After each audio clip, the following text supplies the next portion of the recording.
যদি আপনি ভাইয়ের সাথে প্রতারণা করে নিজের সন্তানের জন্য সম্পদ জোড়েন, তাহলে মনে রাখবেন এই সম্পদই হচ্ছে আপনার ধ্বংসের কারণ।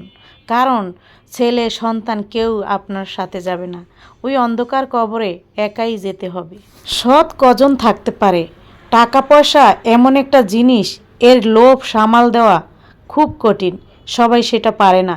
তাই তো এক ভাই আরেক ভাইকে ঠকিয়ে সম্পদ জোরে সম্পদের পাহাড় গড়ে তোলে। মনে রাখবেন লোভ লালসা বেশি ভালো না।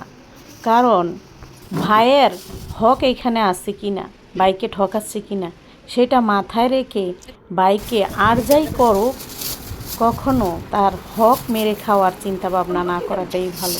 আসলে সম্পদ ছেড়ে দেওয়া, টাকা পয়সার ত্যাগ, সম্পদের ত্যাগ কজন মানুষ পারে? সবাই পারে না সম্পদ ছেড়ে দিতে।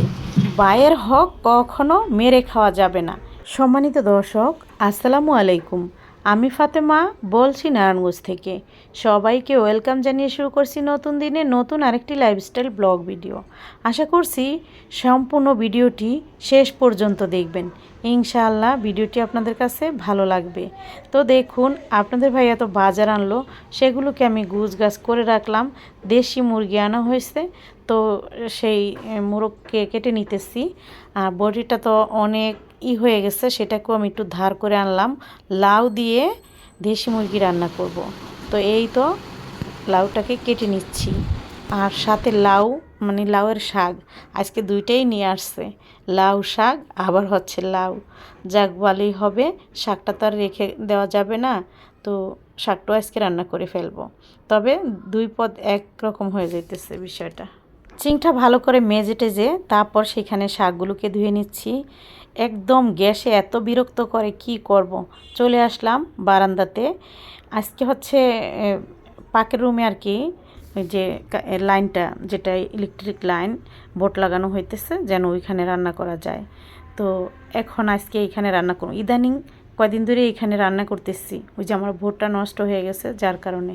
তারপর আবার বারান্দা তো আলাদা করে একটা লাগায় রাখছি, যেন মাঝে মাঝে প্রকৃতির সাথে রান্না বান্না করতে পারি, এরকম সুন্দর গাছপালার সাথে।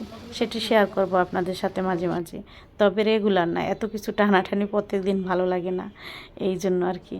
তো যাই হোক, রান্নার ফাঁকে ফাঁকে তো ঘর গুছানো, অন্য অন্য কাজ কাম সেগুলোকেও করে নিতে হবে। শুধু রান্না করলে কি হবে? আর এমন গ্যাস কখনো যায় না, ইদানিং এতটা গ্যাস আর কি থাকে না। অন্য অন্য সময় তাও রান্না করে খাওয়া যাইতো, একটু ডিম ডিম করেও মানুষ রান্না করতো, আর তাও হচ্ছে না, এরকম অবস্থা। যাক, ইলেকট্রিক চুলা থাকার কারণে ভালো হয়েছে, নয়তো মানুষ লাকড়ি কই পাইতো, আর এরকম ফ্ল্যাট রুমে লাকড়ি দিয়েই বা রান্না করতো কীভাবে। যাক, যা হয়েছে ভালো হয়েছে, কারেন্ট যাইতেছে তাতেও সমস্যা নেই, অত আহামরি কারেন্ট টানে না আর কি রান্নাটাতে। দেখুন রান্নাও হয়ে গেছে, খাওয়া দাওয়ার শুরু করে দিলাম সবাই। তো আজকের এই ভিডিওটি আপনাদের কাছে কেমন লাগলো কমেন্ট করে অবশ্যই জানাবেন। যদি বেশি ভালো লেগে যায় তাহলে আপনারা চাইলে ভিডিওটাকে শেয়ার করতে পারেন আপনাদের ফ্যামিলি ফ্রেন্ডসদের সাথে। আর হ্যাঁ, সাবস্ক্রাইব করতে কিন্তু ভুলবেন না। সবাই ভালো থাকবেন, এখানে বিদায় নিচ্ছি, আল্লাহ হাফেজ।